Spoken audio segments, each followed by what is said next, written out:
Okay, so now we're going to talk about the volume modes that are available in the Servo-n, and we'll start out with pressure regulated volume control. So here we have choices on our settings of FiO2, PEEP, rate, tidal volume, eye time, rise time, and trigger. In this particular mode, the ventilator is going to be sensitive to the lung compliance of the patient, and it will adjust the peak pressure to deliver the target volume that you have chosen for the patient.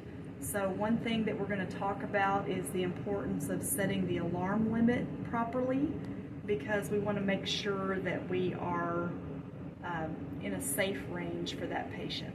These are the default settings. So our baby is only 1.2 kilograms, and as I mentioned in a previous video, our goal is 4 to 6 mLs per kilogram.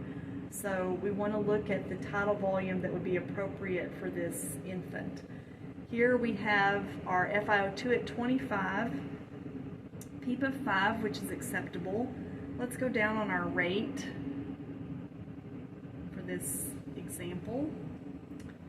And now we're going to dial in our volume. So one thing I love about the Servo-i is if you've entered that birth weight, it tells you how many mLs per kilo you're delivering. So we can see right here with a volume of 14, we're delivering 11.7 mLs per kilo, and we know that that would be excessive for baby. So we're going to go ahead and turn this down until we get to an acceptable range.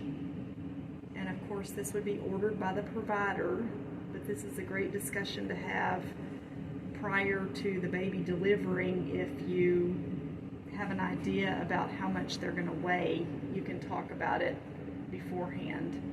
So let's go to 5 mLs per kilo. That's a mid-range. So that gives us a tidal volume of 6, which is acceptable, and then an eye time of 0.3, so that's also an acceptable eye time for us. And then we can adjust our rise, just like we talked about in the video that featured the pressure modes. And then we just adjust our trigger, and again, this is best set once the baby is placed on the ventilator and you see what type of effort they're making. So let's go ahead and accept this. You can also start ventilation from that screen, but we're going to start it from here. So right now,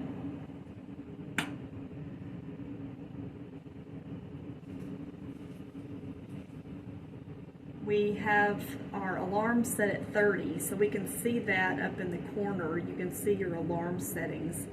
So it's telling us at the moment that the volume delivery is restricted.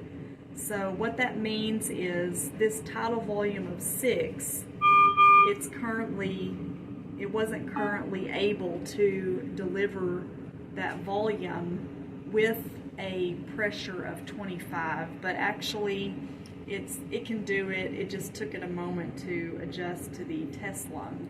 So with our peak pressure alarm limit set at 30, it's going to pop off at 5 below.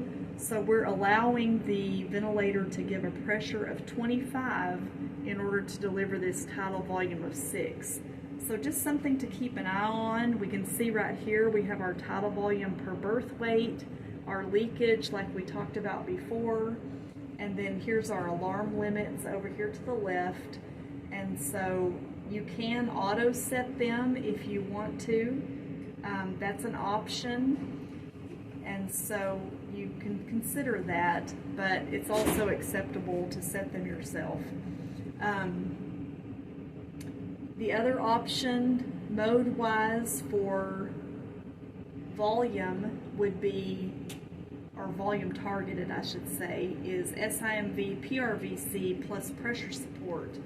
So in this particular mode, you are giving a target volume for the set rate, but again, in between when the baby is making spontaneous efforts, they're going to switch over to that pressure support breath, and then they'll still get that rate of 30 at a target volume of 6.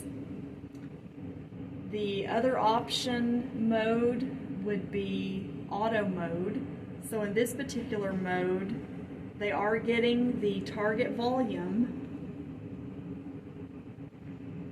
but when they start spontaneously breathing, it's going to let them set their own rate and eye time, but they still will receive the target volume.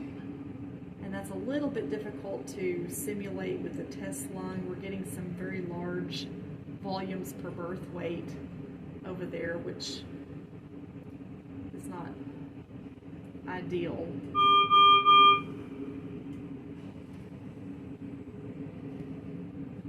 So the other modes that are featured are just the straight support modes. So for these particular modes, the baby would be doing all the work, and then there is a backup for those if the baby were to become apneic. However, we don't typically use those in the NICU at this time. There we go. Our other options here on the side, it does have this disconnection feature. So this would allow you to disconnect the patient for suctioning or something like that. However, we have inline suction catheters, so there really shouldn't be a need to utilize that particular screen. As we looked at already, our alarm limits, trends and logs. This is extremely helpful if you're wondering what time did I change that mode. It puts a record of everything that was done, so that's very helpful. Maneuvers, we have our nebulizer, static measurements, a manual breath, and the O2 boost level. So I want to point this out because right now it's set at +30 above our set FiO2. In particular, in a premature infant, we may not want to give them that much of an increase prior to suctioning. So you can set this where you would like, just to make sure that you're not giving excessive oxygen during that suctioning time. We have some various views that we can look at. So if you want to view loops, that's there. There's a basic mode, one called distance, and also a family mode. So this one puts a very beautiful little screen here, so it takes a little bit of focus away from the waveforms and things like that. So, all right, thank you. That's information about volume modes in the Servo-n, and I'll see you in the next video.